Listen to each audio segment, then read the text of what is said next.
Deixa eu começar aí. Tá gravando. Pronto. Já estamos gravando, tá certo, gente? Primeiro, boa tarde a todos vocês que estão aqui nesse momento para esse bate-papo de uma temática, de uma questão, de uma expressão da questão social tão importante, sobretudo nesse momento que estamos vivendo hoje, de pandemia pelo Covid-19. Então, eu sou Josias Rabelo, sou assistente social, estou na coordenação do curso de serviço social do Centro Universitário Tabosa de Almeida, a CESUNITA, uma instituição de ensino superior que está localizada no Caruaru, no Agreste, Pernambuco. Eu quero apresentar a vocês quem é que vai estar participando desse debate, dessa conversa hoje. João Villacorta. João possui graduação em psicologia e mestrado em antropologia pela Universidade Federal de Pernambuco. Atualmente é psicólogo e coordenador do Centro de Referência para o Cuidado de Crianças e Adolescentes e suas famílias em situação de violência. O SECA, que é um órgão da Secretaria de Saúde da Prefeitura de Recife, está localizado também no Lessa de Andrade, na Policlínica Lessa de Andrade. João tem experiência e especialização na área de psicologia clínica, direitos humanos, além de estar comprometido permanentemente com a formação psicanalítica. João também é membro do traço freudiano Veredas Lacaniano da Escola de Psicanálise. João, seja bem-vindo e muito obrigada pela sua disponibilidade de estar aqui com a gente nesse momento. Carmelita é médica, atua também no SECA e na Vigilância Epidemiológica da Secretaria de Saúde de Recife, e é doutora em saúde pública. É um prazer muito grande estar aqui com você também, Carmelita, e você está aqui contribuindo. E temos também Ademir de Oliveira, que é graduado em Direito e Psicologia, especialista em Educação, mestre em Desenvolvimento Social, Consumo Cotidiano, é também delegado da Polícia de PCA, que é o Departamento de Polícia da Criança e do Adolescente, e também é mestre em Desenvolvimento, membro da coordenação da Rede de Enfrentamento ao Abuso e Exploração Sexual de Criança e Adolescente em Pernambuco. Bem, esse que estamos compartilhando hoje é uma atividade em comemoração ao dia 15 de maio, que é o Dia do Assistente Social. Essa data, 15 de maio, ela é significativa porque foi em 15 de maio de 1957 que a profissão foi regulada. Posteriormente, essa lei ela foi regulamentada, foi substituída pela lei que está hoje, que é de 8.662, em 1993, o que possibilitou a gente, o papel profissional do serviço social fosse bem mais compreendido pela sociedade, tanto do ponto de vista técnico, como também político, uma vez que a categoria mudou a ponderação social dos compromissos do processo de redemocratização da sociedade brasileira. Então, 15 de maio, para a gente, tem um objetivo muito mais de dar visibilidade à profissão e suas bandeiras de luta. Também esse dia de hoje, dessa temática, ela também faz alusão ao 18 de maio, que é o Dia Nacional de Combate ao Abuso e Exploração Sexual de Crianças e Adolescentes. Esse dia, não sei se vocês lembram, mas há muito tempo atrás, em 1973, na cidade de Vitória do Espírito Santo, um crime bárbaro chocou toda a sociedade, tá certo? Ficou conhecido como o caso Araceli. Esse nome da menina, que apenas de 8 anos de idade, teve todos os seus anos violados. Ela foi raptada, estuprada, morta por jovens de classe média, alta, e por isso esse crime está impune até hoje, apesar da natureza hedionda dele, então eles estão impunes.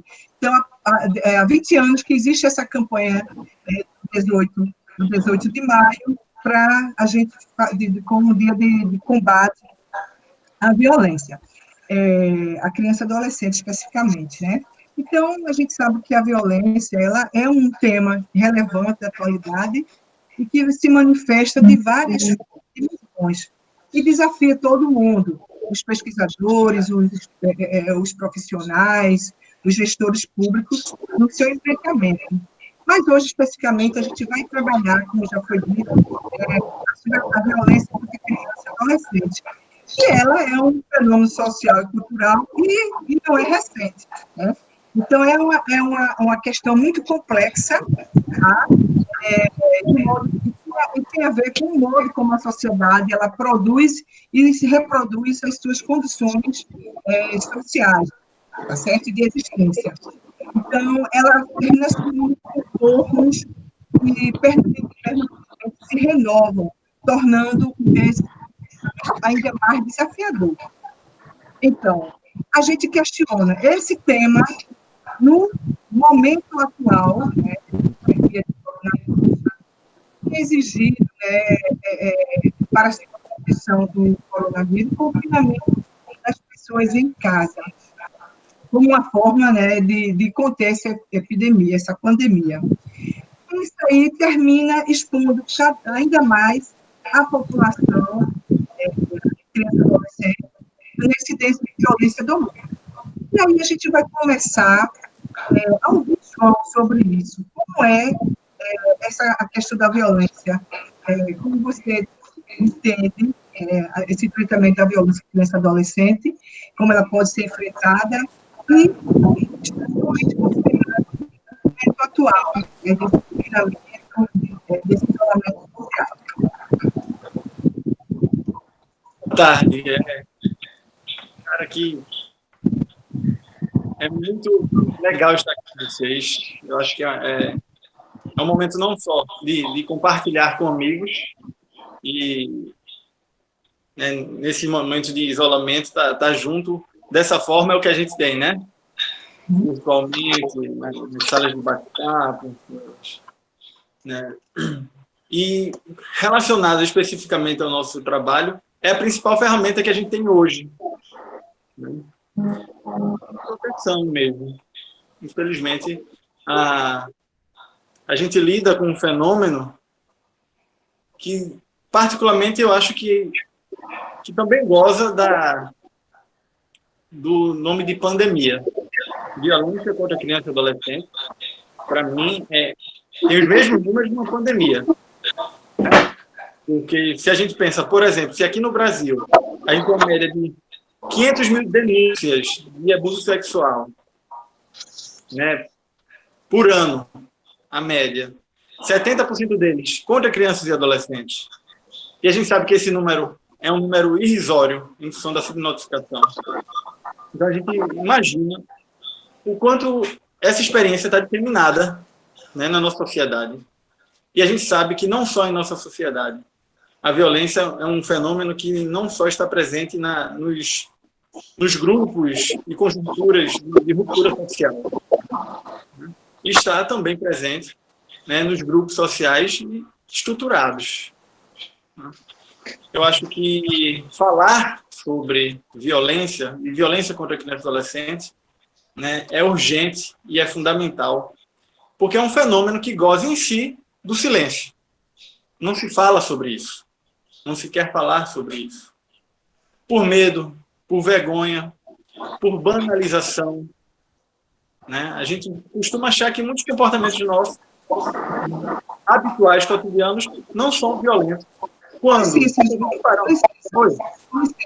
Eu gostaria que todos mantivessem os microfones desligados. Está interferindo na fala de João. Carmelita.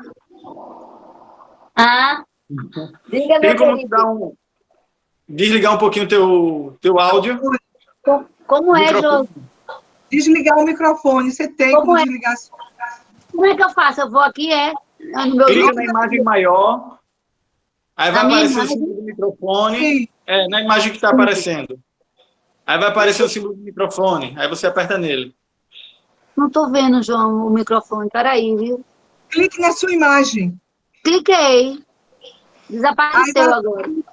Na imagem maior, que fica assim, seja quem for que esteja aparecendo. Você clica É na você. imagem maior. É você. Pronto, clique nela. Pronto.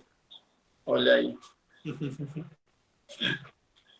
Tecnologias. Vivendo e aprendendo. Veja só, a gente está falando sobre o quanto essa experiência de violência muitas vezes é banalizada culturalmente, socialmente. Né? A gente vive numa sociedade marcada por coronelismo, por escravismo, por patriarcado, machismo. Né? Homens têm por hábito achar que mulheres são propriedade, adultos têm por hábito achar que crianças são propriedade. E esse é um tipo de coisa que muitas vezes inviabiliza perceber as situações de violência que ocorrem no nosso cotidiano. Né? Fora, como já falei, as questões do medo, da vergonha. Né? Romper com o ciclo da violência, né, é, sobretudo, falar sobre ela. Falar sobre o que está acontecendo. Expor. Então, quando a gente vem aqui, chama pessoas para conversar sobre o tema, eu acho que é uma função importantíssima. Né? A experiência de violência é uma experiência que tem uma multiplicidade de conceitos. Mas eu gosto muito de uma definição de uma filósofa chamada Marilena Chauí. Ela diz que violência é toda relação na qual eu objetifico o outro. Né? O que seria eu objetificar o outro, senão eu não considerar o outro em sua diferença de pensamento, de sentimento. E quando a gente pensa nessa estrutura, parece simples, a gente percebe que ela está no nosso cotidiano, desde as relações com o marido, com mulher, com o companheiro, com colegas de trabalho, com irmãos, irmãs, enfim, né? Nas mínimas questões cotidianas, até uma relação de estupro, né? Onde aquela criança não é considerada em seus sentimentos, em seus pensamentos, é pura e simplesmente objeto de uso. A gente sabe que boa parte da violência contra criança e adolescente acontece dentro de casa. Né? E que, de modo geral, as pessoas que violentam as crianças e adolescentes possuem uma relação de confiança, não só com a criança, mas com a família, com a comunidade. De modo geral, são pessoas benquistas, né? Ocupam lugares sociais, muitas vezes, de algum poder. E aí eu fico pensando que, nesse período em que é fundamental que a gente esteja em casa para evitar a propagação desse vírus que está matando tanta gente, e que a gente possa, de alguma forma, ter uma retaguarda no serviço de saúde para atender as pessoas que assim precisarem, que invariavelmente esse número vai aumentar, o número de violência contra criança e adolescente vai aumentar. A gente já tem alguns dados com relação à violência contra a mulher, mas não temos os dados da violência contra criança e adolescente, nesse contexto de isolamento, em função da pandemia. Mas mesmo a gente não tendo esses dados, mas estimando, né, eu acho que a gente precisa levar ao maior número de pessoas a informação de que o sistema de garantia de direitos não está parado. Né? Existe uma série de instituições, pessoas, profissionais, né, que têm um objetivo, que trabalham para proteger crianças e adolescentes, no âmbito social, no cuidado psicológico, na responsabilização, na saúde como um todo, enfim. E a gente precisa propagar essa informação. Né? O CERCA, né, na Policlínica Alessandro de Andrade, continua aberto para os acolhimentos de crianças e adolescentes em situação de violência. DPCA, Departamento de Polícia da Criança e Adolescente, Conselho Tutelar, os hospitais, o Centro Soni Santos, no Hospital da Mulher, o Vilma Lessa, no Hospital Agamenon Magalhães. Né? Todos esses serviços, mesmo que tenham, né, diminuído de alguma forma o seu trabalho em função do necessário isolamento, eles não pararam e continuam a serviço da sociedade para proteger crianças e adolescentes. É fundamental que campanhas, né, como foi feita, como tem sido feito pela gerência da criança e adolescente da Prefeitura do Recife, né, como tem sido feito por ONGs como a Childhood, propagando informações a respeito, né, na internet, em plataformas, né, como o Instagram, por exemplo, né, divulgando, né, informações a respeito, né, de sinais, sintomas, né, de como a gente poder estar atento às nossas crianças e aos nossos adolescentes, né, e informar os serviços em que as pessoas podem contar. Porque somos todos responsáveis por nossas crianças, né? Todos são responsáveis. Está no Estatuto da Criança e do Adolescente, somos responsáveis por todas as crianças, mesmo que não sejam meus filhos. Como cidadão, eu sou responsável por toda e qualquer criança.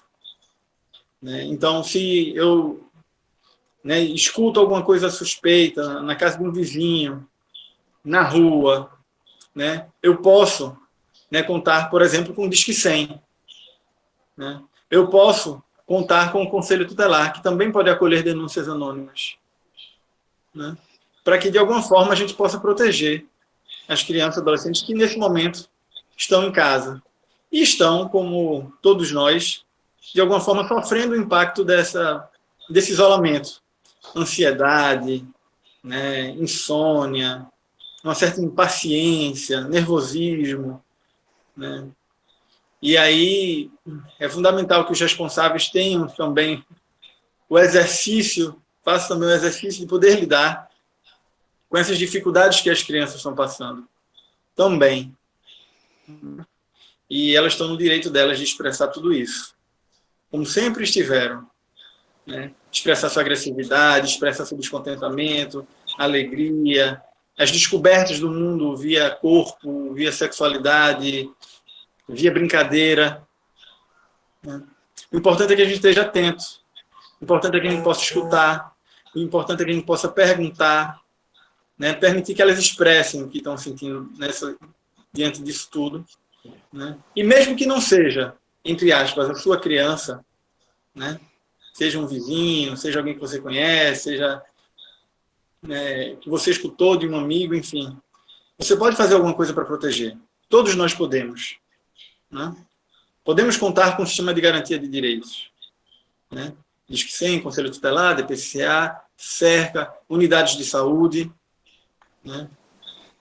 Então, por isso que é importante que a gente possa, né, nos nossos perfis de WhatsApp, nos nossos perfis de Instagram, Facebook, divulgar essas informações. Né?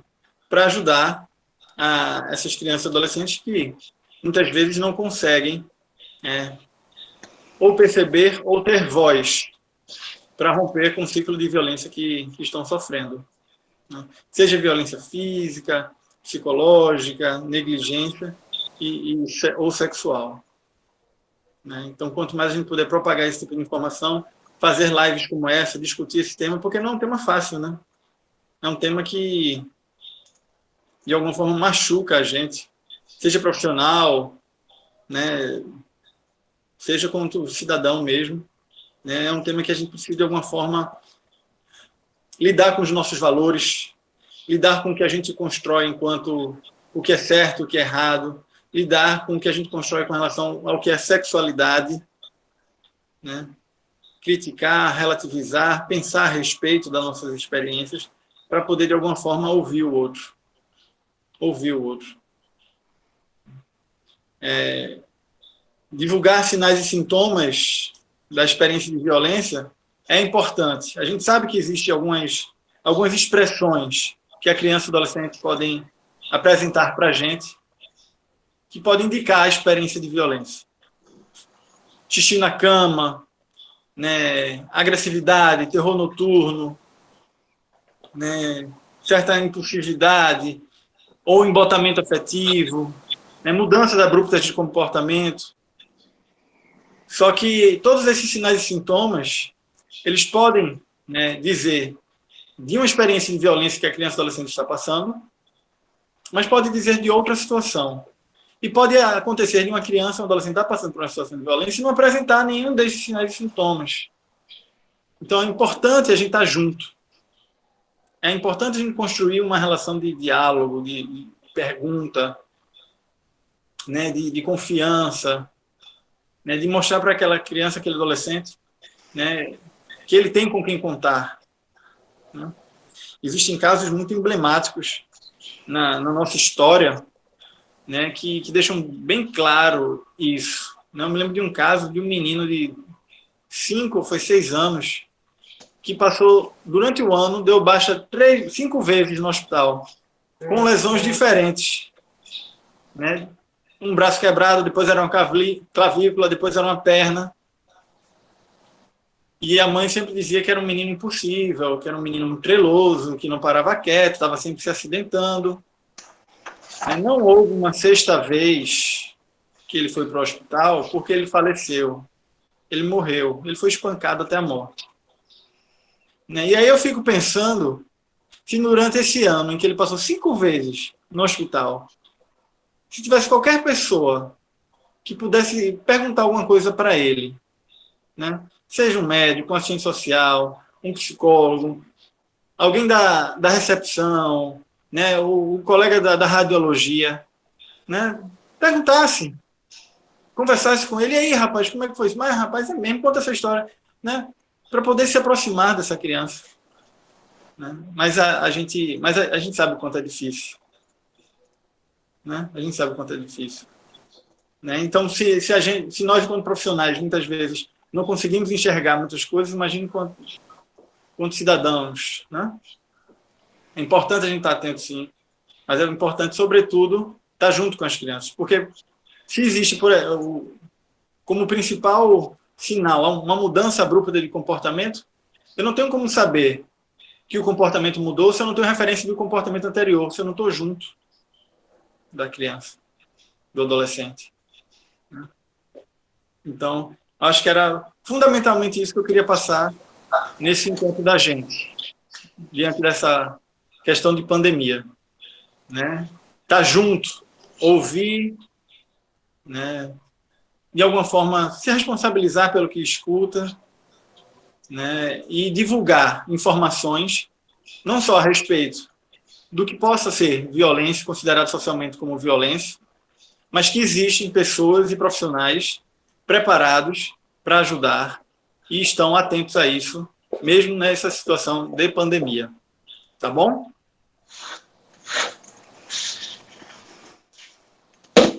Ok, João, obrigada. E aí, para dar continuidade ao que você falou, João, eu gostaria que Carmelita, se fosse possível, né, ela, só para ajudar um pouquinho na tua reflexão, Carmelita, apresentasse assim, um perfil das violências praticadas contra criança e adolescente.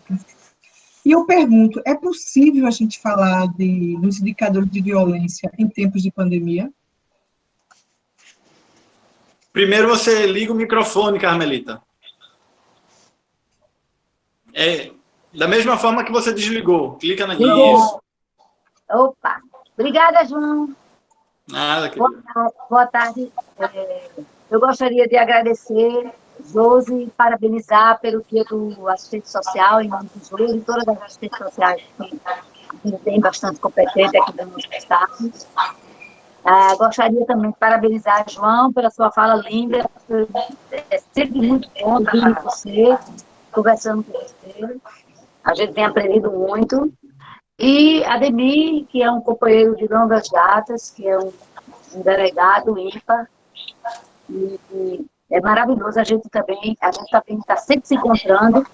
E eu queria dizer que isso é uma satisfação, porque isso que a gente está fazendo hoje aqui é um cotidiano do nosso trabalho lá no CEP. Né? Esse encontro... Desculpa. Você está dando microfonia. Você está com 2 aparelhos ligados, é o celular e o computador? Não. Você está dando microfonia. Alguma coisa aí. Agora não. Nada. Não estou, não. E agora? Ainda Melhorou, tá? melhorou. Pronto. Não sei. Me aquietei.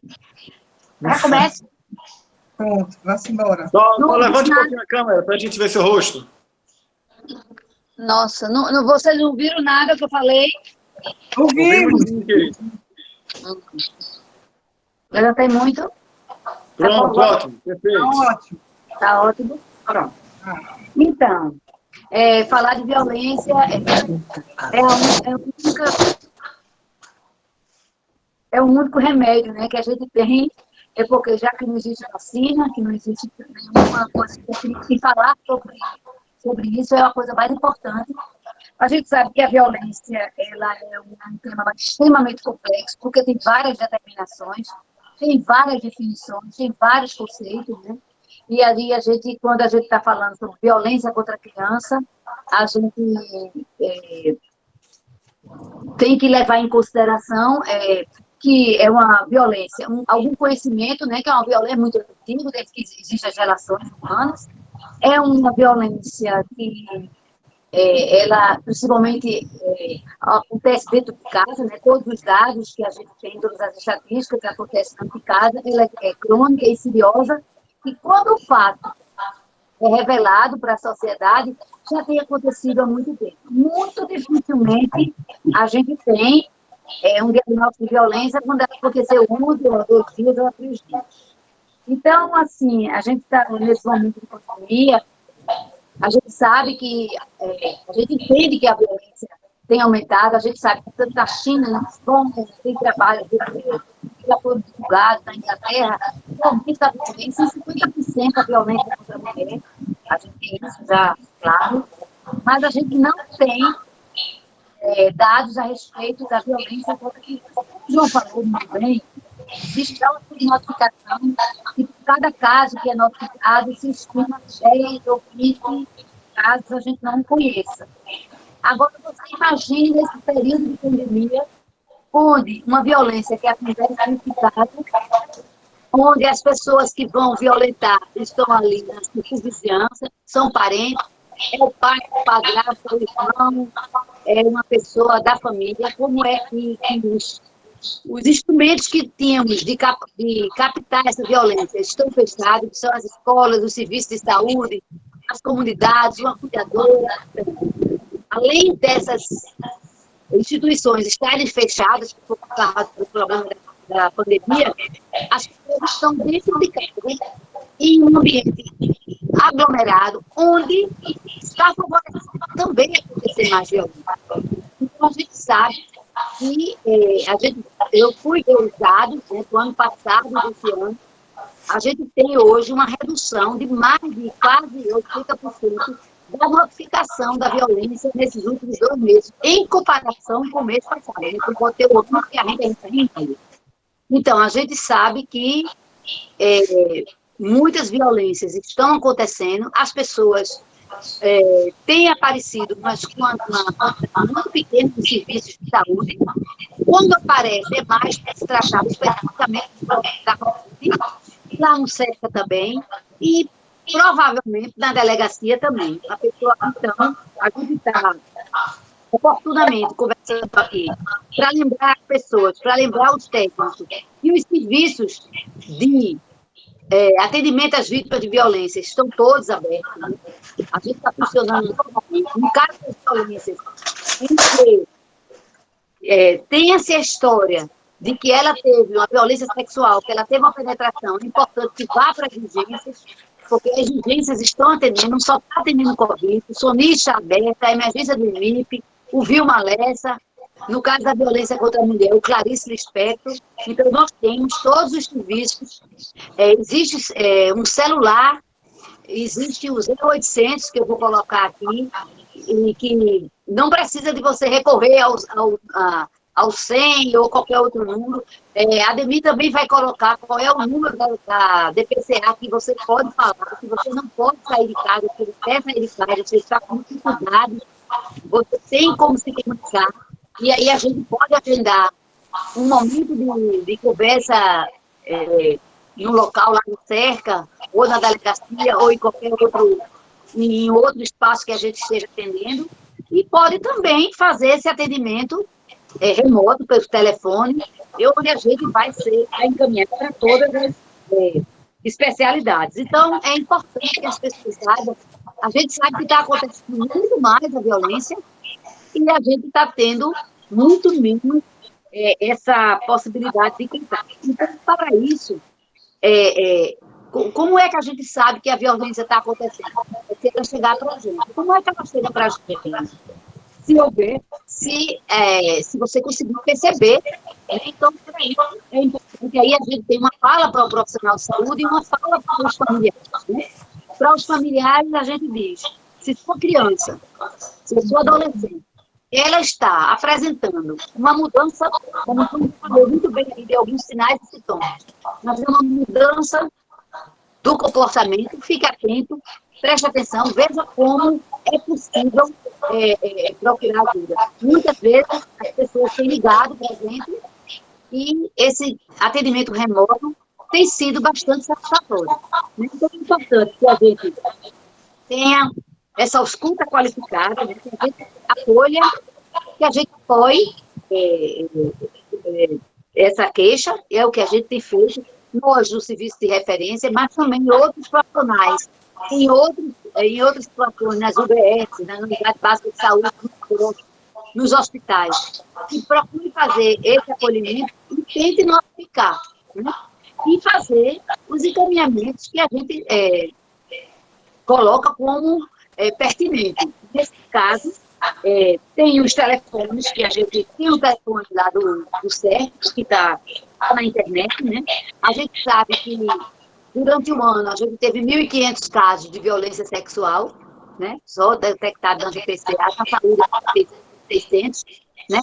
E a gente tem que dar todos os encaminhamentos, todos os atendimentos. Eu sei que as pessoas estão tendo dificuldade para poder procurar e está sofrendo, né, dentro de casa, e muitas vezes a família não sabe que atitude tomar, por isso que a prefeitura hoje disponibilizou, no caso do Clarice, da violência contra a mulher, um WhatsApp, que se a pessoa tiver necessidade de falar, de ligar o telefone, você pode escrever.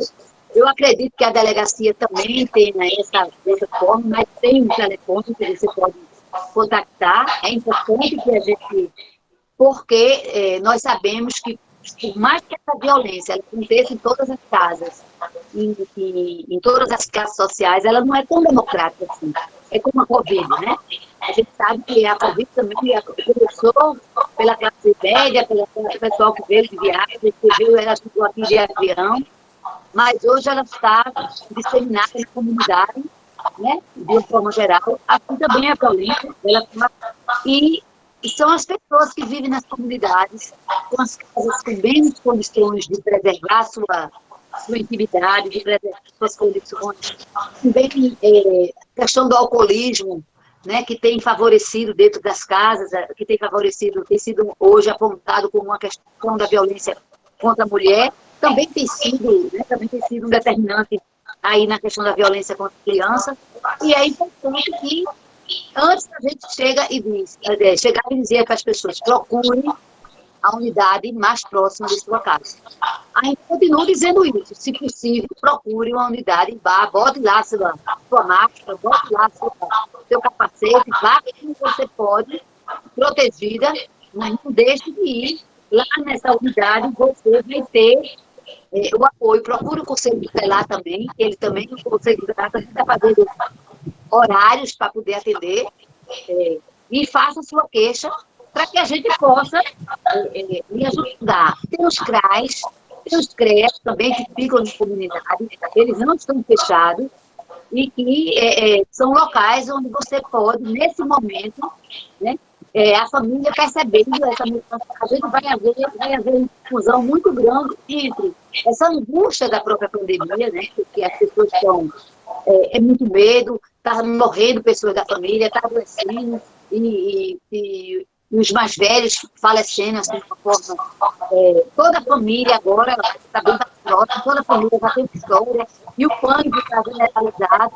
Então, bastante compreensível, então a gente vai ter dificuldade dentro da própria pessoa identificar o que é essa angústia de uma violência e o que é a angústia da própria situação que está cerceado, né?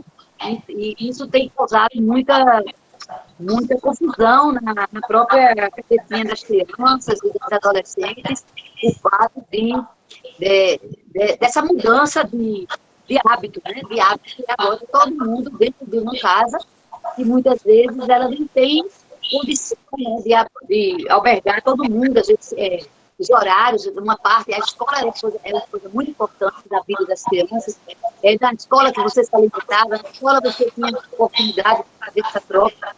Hoje, você se resume ao ambiente da sua casa, né? Então, eu sei que é muito complicado, mas nós estamos disponíveis, né, aqui para poder ajudar.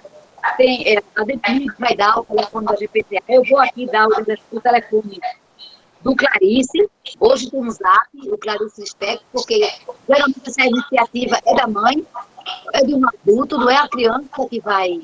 Então a mãe pode pedir ajuda para se empoderar, para ter uma situação. A gente tem atendido muitos casos de certa, que é a mãe que chega com a criança e ela está precisando de ajuda também, porque ela também está sofrendo aquela violência, quando a filha dela está sofrendo, porque o perfil da violência a gente sabe que é conhecido desde 1886, tem trabalhos que divulgam que é a menina menor de 14 anos, do sexo feminino, né?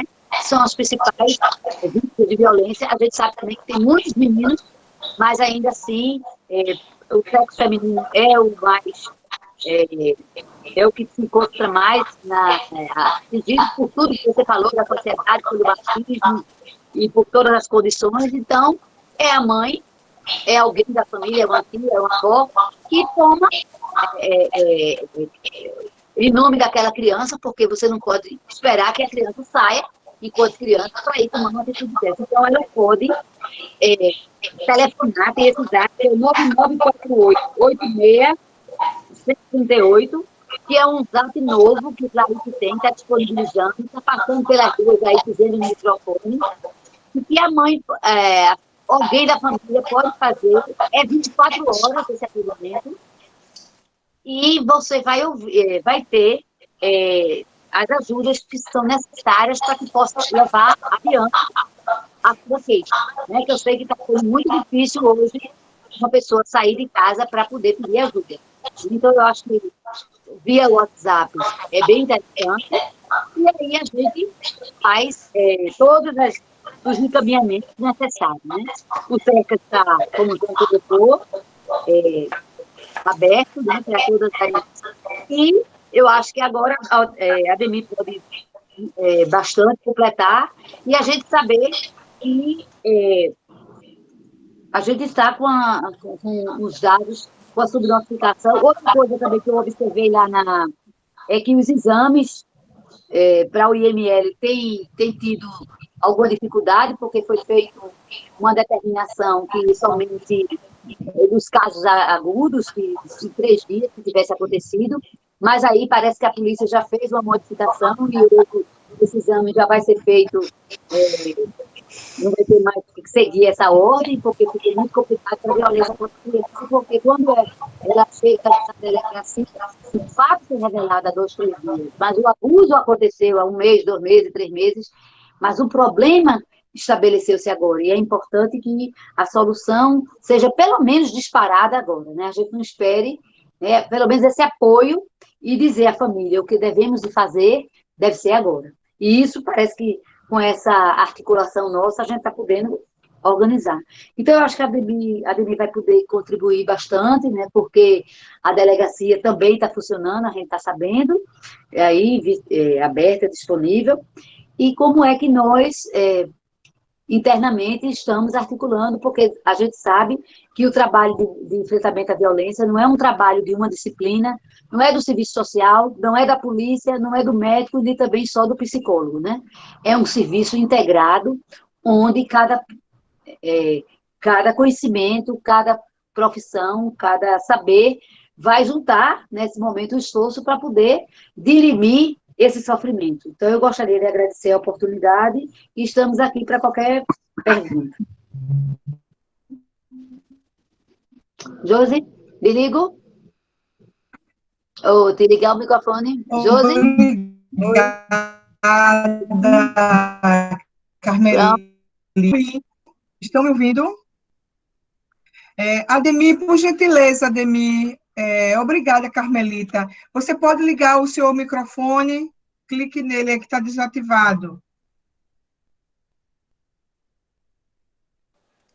Pronto? Pronto.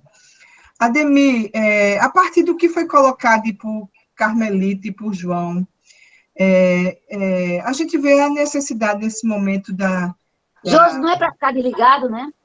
Não, agora sim, o seu, tá certo? Então, nesse contexto que nós estamos vivendo, a pandemia, a gente está vendo, a partir da fala de João e de Carmelita, a necessidade de reforçar o sistema de garantia de direito das crianças e adolescentes, de modo que não permita uma intensificação da sua vulnerabilização nesse contexto aí da pandemia. Então, só para ajudar um pouquinho, assim, a gente juntar, articular o que foi dito, e pensando no papel da DPCA, aí eu questiono a você, como é que o DPCA está atuando nesse contexto?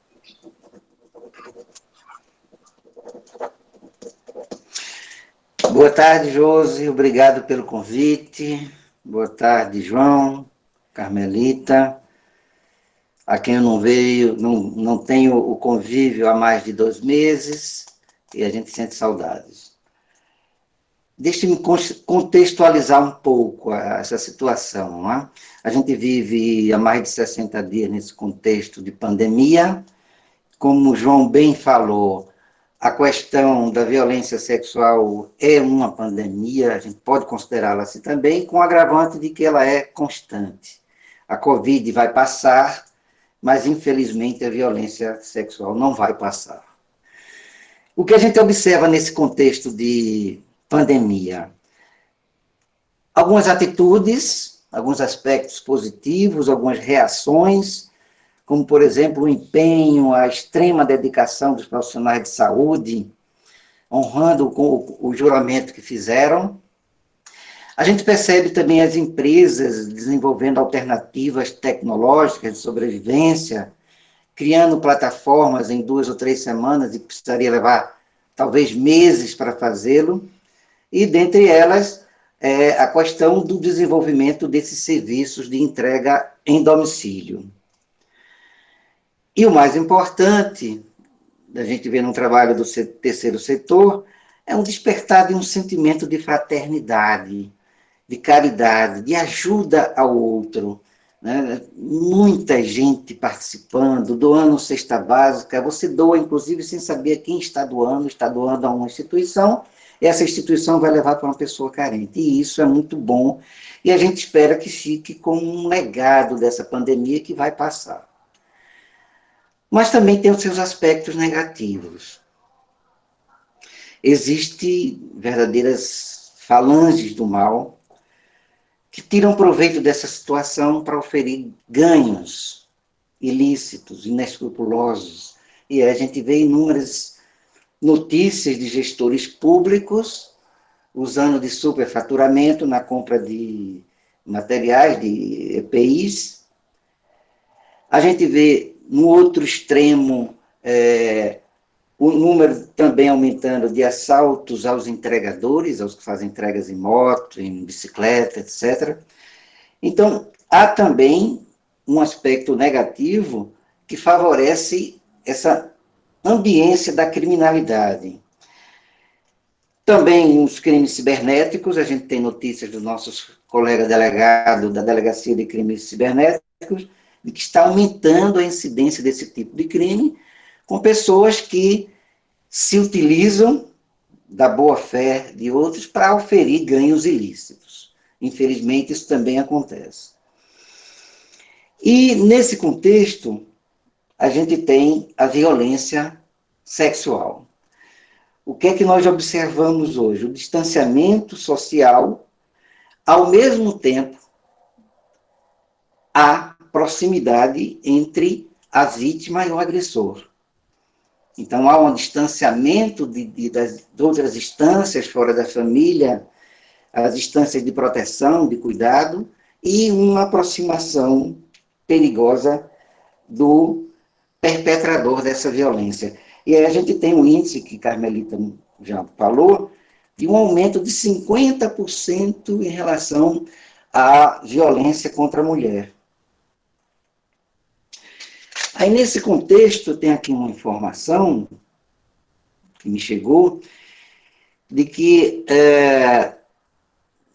nesse desenvolvimento de sistemas de entrega domiciliar, de compras de entrega em domicílio, houve um acréscimo agora no mês de abril de 50% na venda de bebidas alcoólicas através dessa estratégia de vendas. Em princípio, não é uma notícia ruim, mas quando a gente atenta para a questão da violência sexual, a gente vai observar, e da violência física também, no caso aí contra a mulher, que esse aumento do consumo da bebida alcoólica dentro do ambiente doméstico pode associar-se e potencializar alguns aspectos de parafilias, em especial a pedofilia, e aí a gente teme que essa associação seja extremamente danosa para a criança, para o adolescente, para a mulher, para os idosos também, sim, toda essa faixa de população mais vulnerável à violência. É sempre bom lembrar, infelizmente, que a violência sexual acontece contra a criança no Brasil, a gente tem a cada 15 minutos uma criança está sendo vítima de violência sexual. E nesse contexto de distanciamento social, ele não propicia a proteção integral de crianças e adolescentes. Elas ficam numa proximidade perigosa do agressor e distante das instâncias de proteção, da polícia, do centro de referência, como o CERCA, do CREAS, do CRAIS, dos conselhos tutelares, enfim, do Ministério Público, e todas as instâncias envolvidas aí nessa esfera da proteção e do cuidado. O distanciamento social dificulta o acesso a essas instâncias de proteção. Observamos, já foi comentado antes, que houve até uma diminuição nos casos tanto de denúncias anônimas, que nos chegam pelo Disque 100, pelo nosso telefone, como também em relação à denúncia presencial. E aí a gente associa esse fato, isso aconteceu nos 2 últimos meses, de março e abril, a essa dificuldade criada pelo distanciamento social e agora mais ainda com as medidas mais rígidas adotadas aqui pelo governo do Estado, e necessárias. Né? Um outro contexto, uma outra área afetada por esse contexto de distanciamento social é a escola. A escola é um locus de denúncia, é um locus de aprendizado, é um locus de relacionamento, de amizade, e é também um locus de denúncia.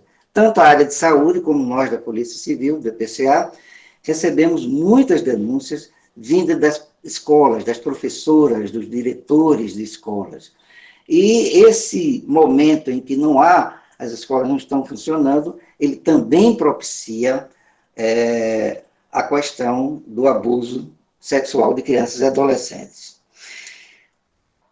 Uma outra face desse crime, que também está sujeita a aumentar, são os crimes cibernéticos. As crianças e mais os adolescentes estão em casa, estão tendo acesso, e ainda bem, né, do mundo através da internet, mas também através desse instrumento chega a questão dos crimes cometidos através da rede de computadores, a pornografia, as redes como a Deep Web, que levam essa questão do assédio e da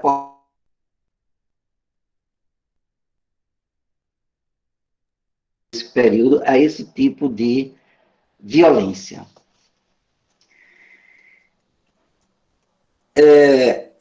A gente sabe que na nossa realidade, e a gente pode falar que é uma média nacional, 80% dos crimes de violência sexual são cometidos na esfera intrafamiliar. Ele é perpetrado pelo pai, pelo padrasto, pelo avô, pelo tio. Há casos, ainda que poucos, de irmãos mais velhos que abusam dos irmãos mais novos, geralmente um adolescente abusando de uma criança. Então, acontece também, principalmente o estupro, numa relação fora da esfera familiar, mas num índice bem menor. O crime, a violência sexual, no caso, o abuso sexual, ele se dá em cerca de 80% dos casos nessa relação intrafamiliar. Aqui não cabe falar sobre a exploração, que a exploração sexual é algo que não se dá, não acontece efetivamente dentro da família, ele acontece nos meios externos, através do turismo sexual, da prostituição. Então, não é o caso da exploração sexual, mas sim do abuso sexual. Esse está presente e responde por cerca de 80% dos casos de violência sexual. E a gente precisa mobilizar a sociedade, precisa mobilizar o poder público no sentido de desenvolver políticas públicas que visem, principalmente, trabalhar a prevenção, fazer com que esses crimes, se não deixarem de acontecer, mas que aconteçam numa frequência bem menor do que hoje é observado, repetindo o dado que eu falei antes, a cada 15 minutos, uma criança é vítima de violência sexual no Brasil. Isso significa dizer que ao longo desse nosso encontro, dessa nossa live, cerca de 5 ou 6 crianças teriam sido vítimas de uma violência sexual, que é um número absurdo. Então, trabalhar a prevenção, observando, como o João bem falou, e foi depois ratificado por Carmelita, a questão dos sinais, sinais físicos, aqueles mais evidentes da violência, os sinais psicológicos, como medo, ansiedade, os distúrbios de sono, e principalmente, como ambos já falaram, a questão da mudança brusca de comportamento. Aí, de uma maneira geral, é aquela criança, aquele adolescente que tem um bom desempenho escolar, um bom relacionamento com professores e colegas alunos na escola, e que, de repente, passa a se furtar desse relacionamento, na hora do recreio fica lá afastado dos outros, não participa na sala de aula e tem um desempenho escolar, as notas escolares, diminuídas de uma forma bem brusca. Então, são os sinais como esse que chamam a nossa atenção e, infelizmente, como nesse distanciamento social estamos sem o funcionamento das escolas, se perde essa importante fonte de denúncia, importante fonte de que a criança, de que o adolescente possa externar seus problemas, seu sofrimento, que é com a escola, que é com aquela professora que tem um olhar, que percebe a mudança de comportamento daquela criança, e a situação do distanciamento social propicia, não propicia esse tipo de cuidado, esse tipo de proteção. A questão da denúncia, já terminando aqui meu tempo, nós estamos funcionando, o DPCA está funcionando, a Polícia Civil de Pernambuco, a Polícia Militar de Pernambuco estão funcionando, com restrições, sim, com restrições. Eu mesmo, devido à minha vulnerabilidade, à questão da idade, estou em casa, estou em teletrabalho, e atendendo o telefone, ajudando na medida do possível, mas eu e outros colegas estamos afastados, mas a Polícia Civil criou plantões para suprir essas faltas, e estamos trabalhando, estamos atendendo as ocorrências que nos chegam, embora em menor número, como já falei, mas atendendo também por telefone. Nós temos o nosso telefone de denúncia, quem quiser pode anotar, que é o 3184-3579, 3184-3579, e recomendamos também o Disque 100, que é uma fonte muito boa de informações, de denúncia, e preserva o anonimato daquele que estiver noticiando. Então, por exemplo, em comunidades que você está ouvindo constantemente crianças chorando, gritando durante a noite, durante a madrugada, pode ser denunciado? Sim, deve ser denunciado.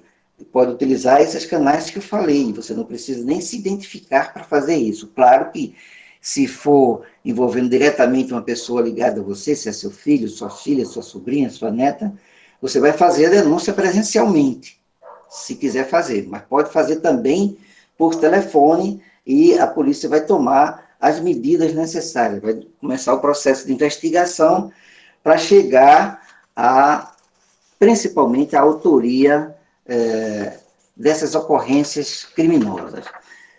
Bom, para encerrar esse momento inicial e partir para os debates, eram essas informações que a gente tinha a falar, e a gente passa a palavra a você, Josi, para iniciar essa fase de debates.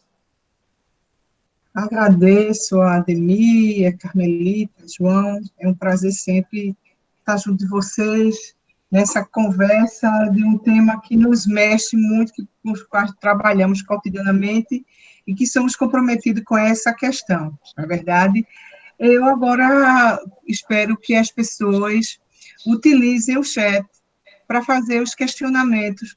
Olha, nossa colega Silma está aqui, que bom, Silma!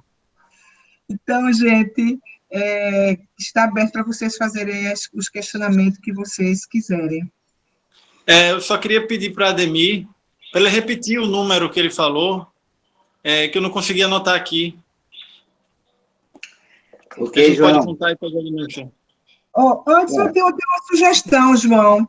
Talvez vocês começarem o debate fazendo questionamento uns aos outros. O que vocês acham? Vocês topam? Entre nós? Sim? Pode ser. Mas eu vi aqui nas mensagens que já rolou uma pergunta aqui, logo no início, feita por Fabrícia. Fabrícia. Foi logo no comecinho, não foi?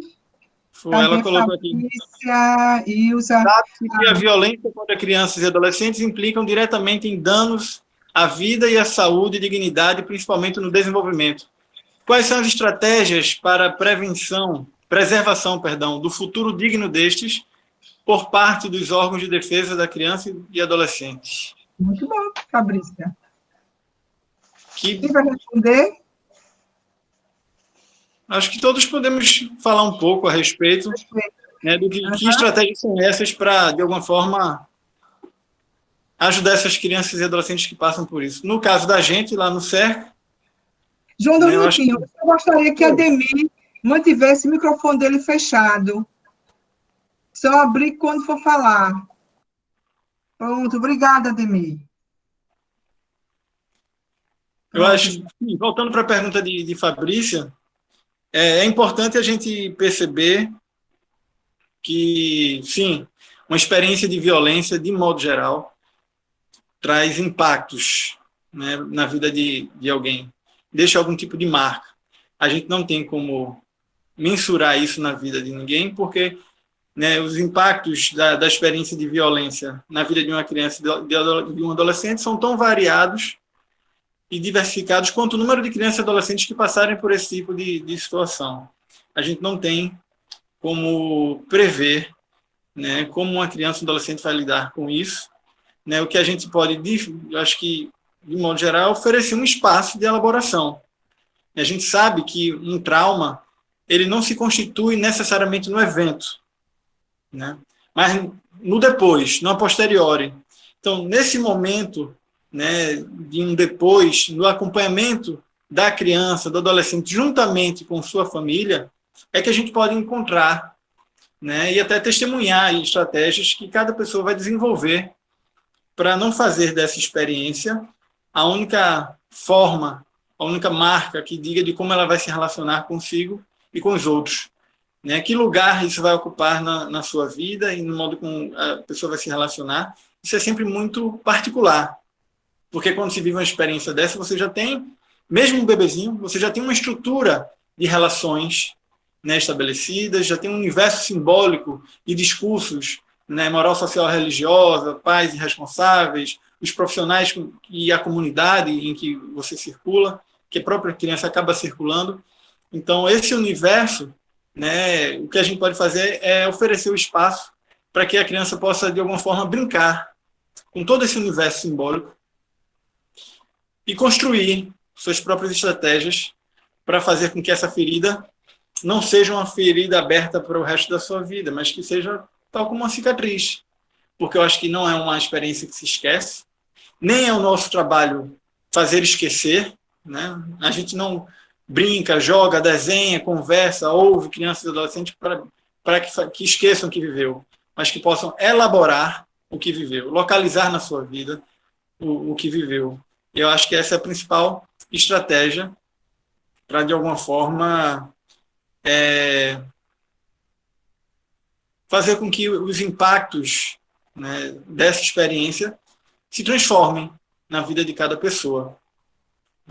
E aí temos, sim, né, a importância do acompanhamento médico, temos a importância do atendimento psicológico, a importância do cuidado das instituições de serviço social, direitos humanos, né, cuidando de toda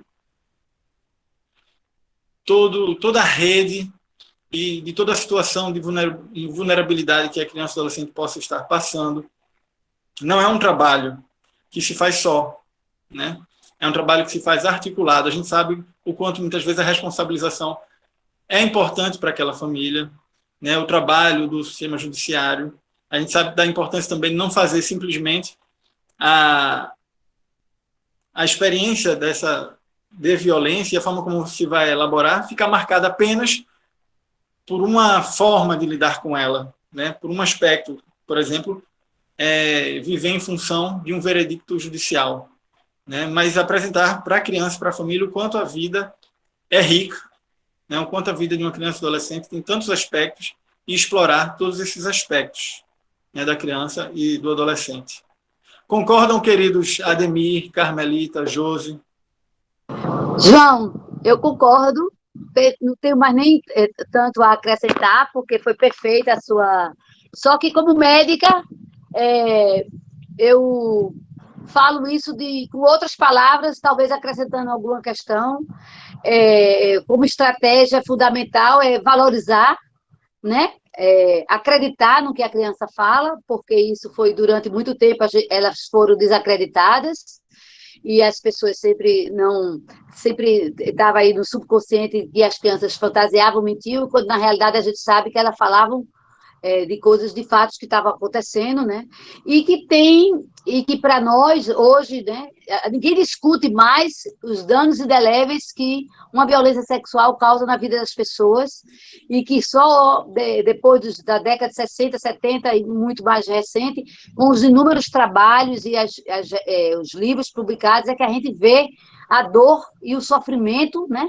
Então, isso já é uma coisa que está na cabeça de todos, que esse sofrimento é muito grande, pessoas que só da idade adulta conseguiram falar sobre o problema e passaram todo o tempo vivendo essa angústia, e muitas pessoas não chegaram nem a viver, porque eu mesmo presenciei caso, eu atendi uma criança que ela tinha 10 anos de idade, e ela disse lá, ela foi para a restauração, o serviço social atendeu, e ela disse que tinha caído da ponte, tinha se jogado da ponte aos 10 anos, aí quando ficou como um acidente, né? Ela quebrou as duas perninhas, porque ela se jogou da ponte lá de Jaquinabuco, e quando foi 3 anos depois, ela foi para a casa da irmã, a irmã viu uma doença sexualmente transmissível, levou no IML, e eu perguntei, mas essa lesão já está tão grande? Aí ela disse, eu vou lhe fazer uma revelação, tia. Quando eu tinha 10 anos, eu disse que caí da ponte. E eu não caí da ponte, eu queria morrer. Eu me joguei da ponte. Então, é importante, e era uma tentativa de suicídio, né? E a gente tinha também, inclusive na ficha de notificação que a gente elaborou, que menos de 10 anos a criança não se suicidava. E depois a gente sabe que hoje, a gente tem vários casos lá de crianças de menos de 10 anos que tentaram suicídio. Então, é importante que a gente saiba que tem alguns fatores que agravam esse dano, né? Dentre eles, para a gente saber fazer estratégias, né, de prevenção, é o tempo. Então, a intervenção precoce é uma coisa muito importante, que quanto mais tempo dura essa violência, mais dano, né?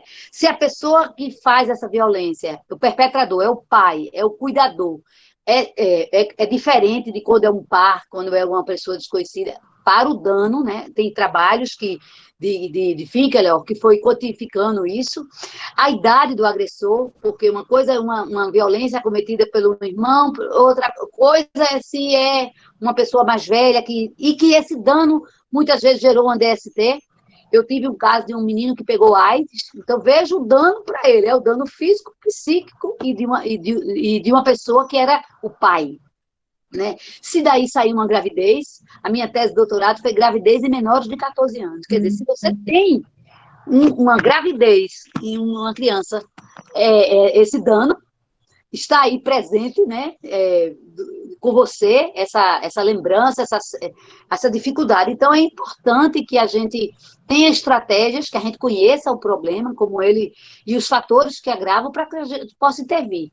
E a intervenção precoce é fundamental, e que isso, como você falou, elaborar esse sentimento com esse serviço, né, de interdisciplinar, né, fazendo essa terapia, que não é uma terapia breve, porque o problema se resolve rápido, mas é porque você tem que juntar todos os conhecimentos, né, você tem que ter, ao mesmo tempo que você faz a sua terapia, a criança também está fazendo, a família também está se tentando organizar, está fazendo a separação, está tirando do ambiente, a gente está tomando as providências para a responsabilização, porque se tudo não estiver acontecendo ao mesmo tempo, é muito difícil fazer um acompanhamento de uma criança que ela chega com a profunda tristeza, que a gente tem, é rica a nossa experiência lá, de crianças com 3, 4 anos, que chegam lá sem falar nada, não conseguem falar, de uma tristeza que a gente não consegue nem, fica um olhando para a cara do outro com vontade de chorar, e depois a gente vê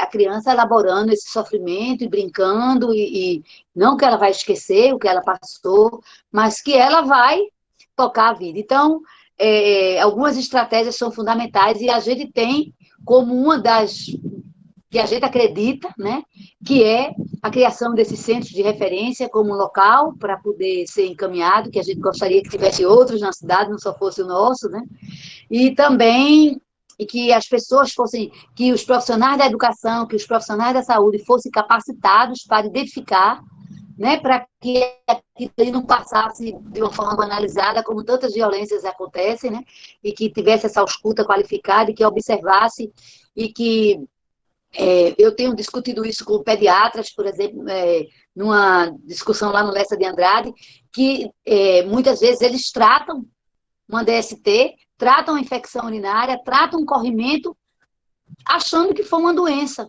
achando que a criança pegou, mas pegou como? Não tem lá, quando vai no livro de formação da gente, de pediatria, não tem como diagnóstico diferencial o abuso sexual, não está lá, né? Claro que, quando faz o exame, aí vê que tem uma doença que é sexualmente transmissível. Então, existem várias estratégias, né, para a gente intervir precocemente. Imagina o sofrimento que a gente percebe lá no centro. Chega crianças com doenças sexualmente transmissíveis que ela não consegue nem sentar. Veja quanto tempo essa criança sofreu fisicamente e psicologicamente, né? Para poder. Então, são essas, né, vivências que a gente tem, e eu digo que essa articulação de um serviço, né, com várias disciplinas que eu já tinha falado antes, e com vários horários, com vários saberes, é muito importante. E eu, até como médica, dentro desse contexto, tenho aprendido bastante, porque não via como a psicanálise até, né, que é uma coisa que tem ajudado tanto, né, a terapia lá, as formas como a gente tem elaborado aí esse sofrimento, essa brincadeira, o canto do brincar, que pode ser feito em outros espaços, não tem que ser só lá no cerca, né? Mas é a filosofia, é a forma que você ensinou para a gente, e que a gente tem visto isso como um resultado fantástico. Então, eu também quero fazer um agradecimento, assim, também da minha felicidade por compartilhar com vocês, com o Ademir, né, com a seriedade que o trabalho da GPCA, e que ele tem, assim, também participado bastante. Muito obrigada. Obrigada, Carmelita. Eu só queria reforçar um aspecto que você falou aí, Carmelita, da necessidade de tratarmos essa questão de forma interdisciplinar, né, e de forma intersetorial, porque a gente não pode esquecer que a criança, a importância que tem o espaço da escola, que muitas vezes é onde a criança ela consegue dar alguns sinais do que ela está vivenciando em casa.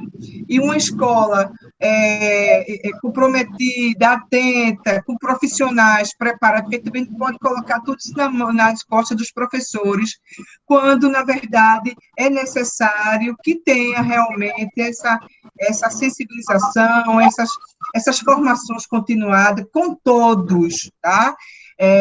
Quem trabalha na saúde, que na educação, na assistência, porque, na verdade, lá no Cerca, nós trabalhamos de forma articulada em rede, não é verdade? E aí o serviço social tem um papel muito importante nesse sentido, de estar fazendo a ponte com a escola, né? Porque na escola também a criança e o adolescente dá sinal do sofrimento, porque a violência ela causa dor, né? Dor na alma, dor física, as dores todas que a gente possa imaginar. A situação, às vezes, de vulnerabilidade também associada, né? A própria... Carmelita, fecha teu microfone. Ai, Fecha teu desculpa. microfone. Vou fechar. A situação de vulnerabilidade também da própria família, que também vivencia outras formas de violência, não é verdade? Então, é por isso que a gente diz que é um tema muito complexo, que tem que ser uma equipe realmente multiprofissional, que trabalhe de forma interdisciplinar e que veja a questão de forma intersetorial, né? Então, essa é uma questão que você falou e que é importante. E eu também, Carmelita, aproveito para fazer a mesma coisa que você, de falar da alegria de trabalhar nessa equipe. Temos outros profissionais que, por sinal, o Thelma está aqui fazendo um questionamento, e que a gente está aprendendo junto, e como a equipe trabalha, a forma como a equipe trabalha, integrada, comprometida com os usuários, são as crianças e adolescentes, que a gente vê como protagonista, como sujeitos. Isso faz toda a diferença, não é? A gente vê as crianças e adolescentes como sujeitos. E isso também, e as famílias, que a gente tem um vínculo também com as famílias, não é verdade? Tem a relação com as crianças e também a gente tem com as agressores. Por quê? Se trabalhamos com as famílias e o agressor está dentro de casa, então a gente também trabalha com isso. E a gente quer agradecer a João mesmo, da forma como ele lida, como ele trabalha, como ele faz com que a equipe se trabalhe também, porque a verdade é um tema que mexe com a gente, né? Mexe com quem trabalha, não é verdade? E a gente termina, assim, sendo muito instigada a estar refletindo essas questões de forma coletivamente, individualmente, às vezes, com ele ou com a equipe, e isso também faz toda a diferença, porque a gente procura ver, trabalhar com a criança e adolescente, muito nessa perspectiva da linha do cuidado, né? De ver a criança, de trabalhar de forma integral, né, a saúde da criança, dentro dos princípios do SUS, que é importante que a gente destaque isso, para destacar a importância do SUS também. Tá, mas aí eu vou passar para a Ademir para fazer as considerações em relação à pergunta de Fabrícia, e depois a gente tem mais duas questões aqui para serem respondidas. Josi, estão me ouvindo? Estou sim. Naturalmente, o DPCA, a Polícia Civil, não trabalha com a questão do cuidado, do tratamento, do acompanhamento da criança e adolescente vítima da violência sexual. A gente tem aí uma rede, né, aqui em Recife, no estado de Pernambuco, e que a gente faz os encaminhamentos, né, dos casos que a gente vê que há necessidade de um acompanhamento psicossocial e jurídico. Então, contamos com o IMIP, contando com o CERCA, o Vilma Lessa, a Fafiri tem um bom trabalho também nessa área, e fazemos esses encaminhamentos. Mas nós sabemos, por experiência, eu trabalho há 22 anos na Polícia Civil, mais 9 no Judiciário, também nessa área de criança e adolescente, e sei o quanto, usando aqui uma expressão de uma autora psicóloga, esse tipo de agressão, esse tipo de violência deixa marcas na alma, né? Ela usa feridas na alma, usa essa expressão. E só para exemplificar, eu já recebi dezenas de vezes, em minha sala lá na delegacia, mulheres que na condição de testemunhas ou de mãe da criança vítima da violência, relatam que também foram vítimas de violência quando eram crianças ou quando eram adolescentes. E profundamente, assim, indignadas, profundamente amarguradas, porque aquilo não foi trabalhado na época, nem em termos de responsabilização de polícia, e muito menos na questão do acompanhamento psicológico. Muitas delas fazem esse relato até, inclusive, chorando.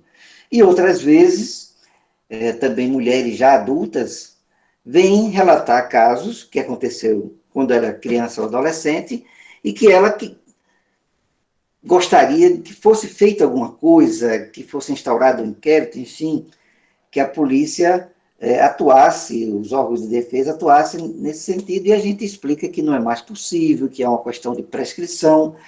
Mas eu cito tudo isso para dizer o quanto essas pessoas, com mais de 40, às vezes mais de 50 anos de idade, ainda estão com aquele sentimento lá, aquele medo, aquela raiva do agressor, né, aquela angústia, expressadas 20, 30 ou mais anos depois do fato ocorrido. O que quer dizer que esse trabalho precisa existir, é bom que exista e precisa crescer, atender um número cada vez maior de vítimas que nós temos aqui no estado e na cidade do Recife. Ok, Ademir. Temos aqui a pergunta de Thelma. Nesses tempos de pandemia, como os dispositivos da rede de proteção às crianças e adolescentes têm conseguido acolher efetivamente a elas? E quais os meios têm sido utilizados para tal? Silma já começou a responder, Thelma, dizendo que na sede da prefeitura, na PCR, a Secretaria de Direitos Humanos, de Desenvolvimento Social, Juventude, Política sobre Drogas, Direitos Humanos, é bem grande a secretaria, mas é fundamental. A gerência da criança e do adolescente, da qual ela faz parte, que trabalha tão brilhantemente e articulada com o CERCA, está funcionando em regime de plantão, né, no Centro de Referência de Direitos Humanos, segunda, quarta e sexta. Silma pode colocar aí algum tipo de contato que a gente possa fazer a esse Centro de Direitos Humanos, né, que seria legal a gente ter essas referências, todo mundo ter esses números, né, para a gente colocar aqui no chat mesmo, escrever esses números, o número que doutor Ademir, a gente vai colocar o número do CERCA e o e-mail do CERCA, para todo mundo ter acesso, todo mundo divulgar. Né? A gente está recebendo, esses serviços estão abertos, né, é importante que a gente possa divulgar isso no Instagram, Facebook, WhatsApp, né, que é os meios que a gente tem de chegar às pessoas hoje, nessa situação de isolamento, são esses meios que a gente pode chegar. Eu acho que isso se articula, né, com a pergunta de Fabrícia, novamente, que ela diz: acredito que as vítimas que não têm acesso à informação e à tecnologia estão mais sujeitas a sofrer com maior intensidade esse contexto de violência, né? E Patrícia coloca também aqui, Patrícia Moura, quais são as precauções no momento para prevenir o abuso sexual neste período? Porque as crianças estão totalmente em casa, né, sem poder ter contato com outras pessoas para poder pedir ajuda. Se quase todos os abusos são provocados por responsável pela criança. E aí é que está. Vamos estender que todos nós somos responsáveis por todas as crianças, né? Sim, as crianças não costumam fazer as denúncias, são sempre os adultos que quando percebem, levam as crianças para os serviços de proteção. Então, é importante que, se você percebe um vizinho, uma criança né, conhecida, alguém lhe relata alguma coisa, que a gente possa, de alguma forma, entrar nas casas via rede social, né? Logicamente que, como a colega falou, nem todo mundo tem acesso, né? Então, quem não tem acesso tem que estar, de alguma forma, conversando com o vizinho, sabendo como está, né, nas circulações sociais que ocorrem, né? Como é que você está, né? O que é que está acontecendo, como é que está fulaninho, enfim. Eu acho que se tem uma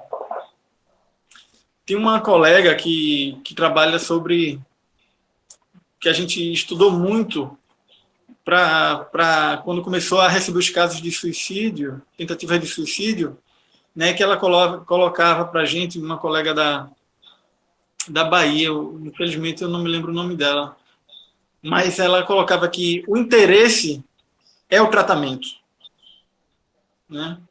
Interessar-se pela vida das pessoas, né? Procurar saber do cotidiano delas. Então, acho que isso vale também para essa questão da violência. Se interessar pela vida das pessoas, como é que está o vizinho? Ah, mas não tem internet, mas e aí, como é que está?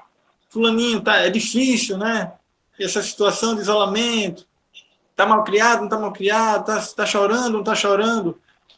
Ou seja, se aproximar. Se aproximar. Eu acho que essa é a estratégia, e acho que todo mundo que está aqui, por exemplo, nesse debate conosco, né, tem esse papel, né, de entrar no Instagram da gerência da criança e do adolescente, entrar no Instagram da rede de enfrentamento ao abuso e exploração sexual, né, divulgar no Instagram da Childhood, né, das ONGs tantas que tem, do Giral, do GCRIA, da professora Valéria Nepomuceno. Todos esses serviços estão divulgando informações, né, não só, né, para como a gente está atento nessa situação de violência, mas também de como, né, poder ajudar. Quem são as pessoas que podem ajudar e como acessá-las, né? Fundamental a gente dizer, está sempre dizendo, estamos abertos, estamos funcionando e venha falar para a gente vai acreditar em você. Tem pessoas que podem cuidar de você nessa situação. Josi, só completando, João foi perfeito, aliás, só completando, João, ele foi muito bom. Alô, Josi, está me ouvindo? Estou sim. Pronto. Só completando, João, aí essa questão, porque quando ele chegou para a gente na reunião a semana passada e disse, precisamos falar, precisamos ir para as mídias sociais, porque a gente estava tímido. Aí, como teve o dia 18, que foi o motivo, como foi bom, como é bom, né, ter esses dias, né? Porque aí trouxe para a gente. Ontem eu já participei de uma live, já conversei hoje com o pessoal do Clarice Lispector, vamos organizar um folderzinho para botar esses telefones, para poder divulgar.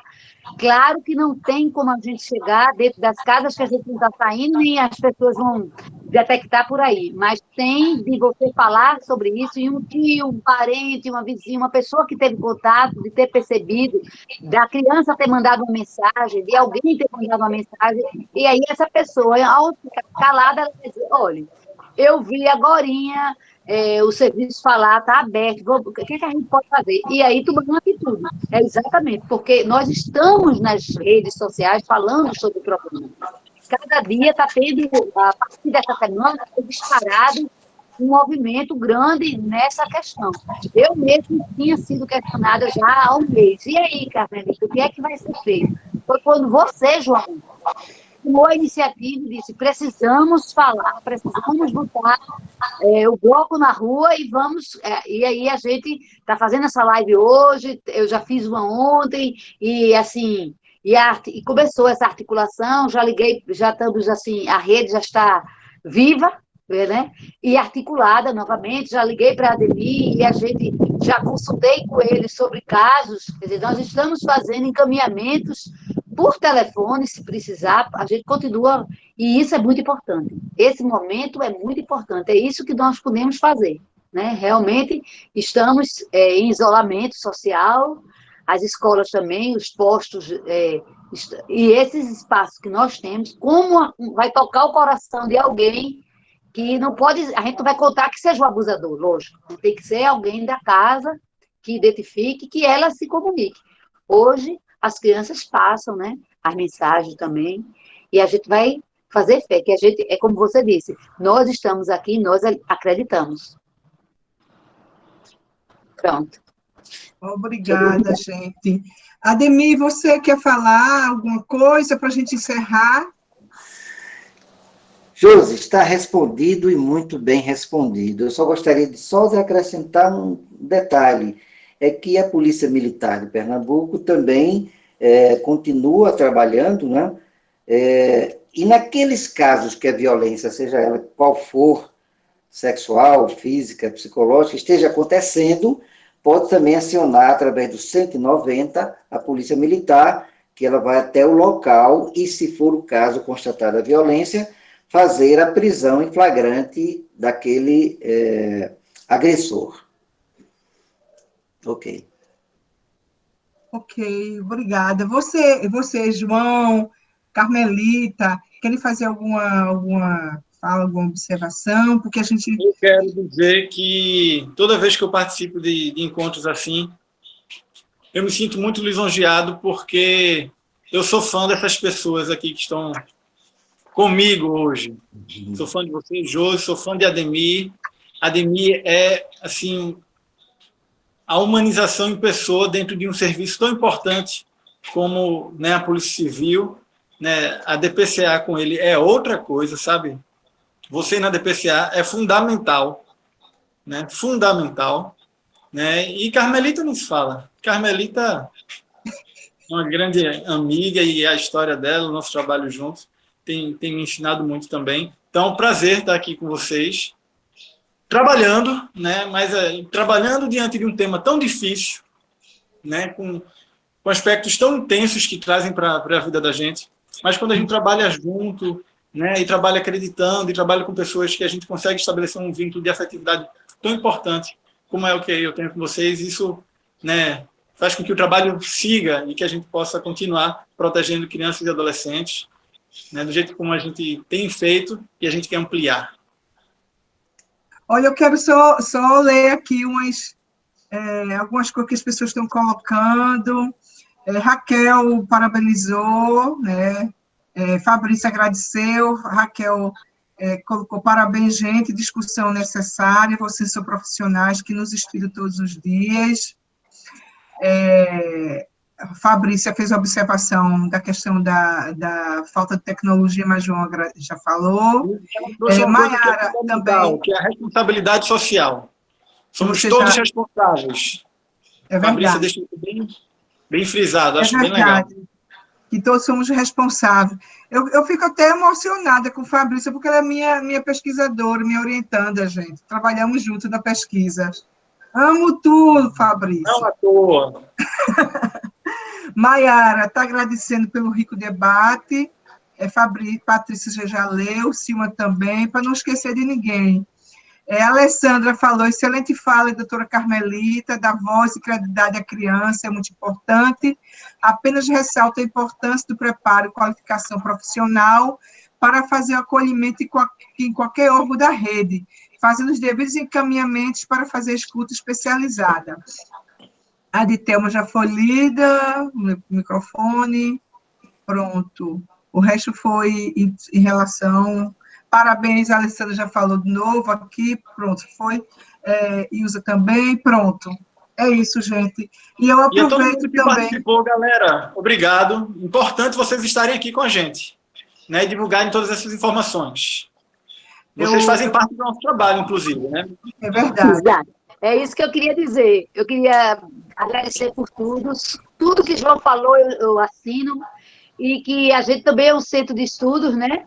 E que também vocês também supervisionam serviço social e psicólogos, e isso é um prazer enorme, é uma satisfação muito grande, que a gente sabe que está deixando sementes e que isso não vai ter descontinuidade, assim a gente espera, né? Então, muito obrigada por tudo, é um prazer. Ademir, vamos voltar logo a se encontrar, porque a gente está com muita saudade de vocês. Porque do SEC a gente ainda se encontra, mas você que está mais distante, um abraço. Eu quero agradecer a vocês pela oportunidade, né, de crescer junto aqui nesse debate. Agradecer a Silma pela participação Beijão, Vilma. aqui, tá bom? Beijo! Carmelita, sou fã, que ela sabe. João, nem se fala, ele sabe também que eu sou fã, que eu gosto muito do trabalho que vocês fazem. Ademir também, Ademir, muito obrigada, nós somos parceiros nessa luta, não é verdade? Perfeito. Gente, eu quero agradecer e desejar uma boa tarde e até a próxima, se Deus quiser. Fiquem em paz. Vamos Tchau. beijo a todos. Tchau. Um beijo. Um beijo Tchau, galera. Tchau. Olha ela, Vilma. Tchau. Tchau, tchau. Tchau, João. Tchau, Carmelita. Tchau, amores. Tchau. Tchau. Tchau.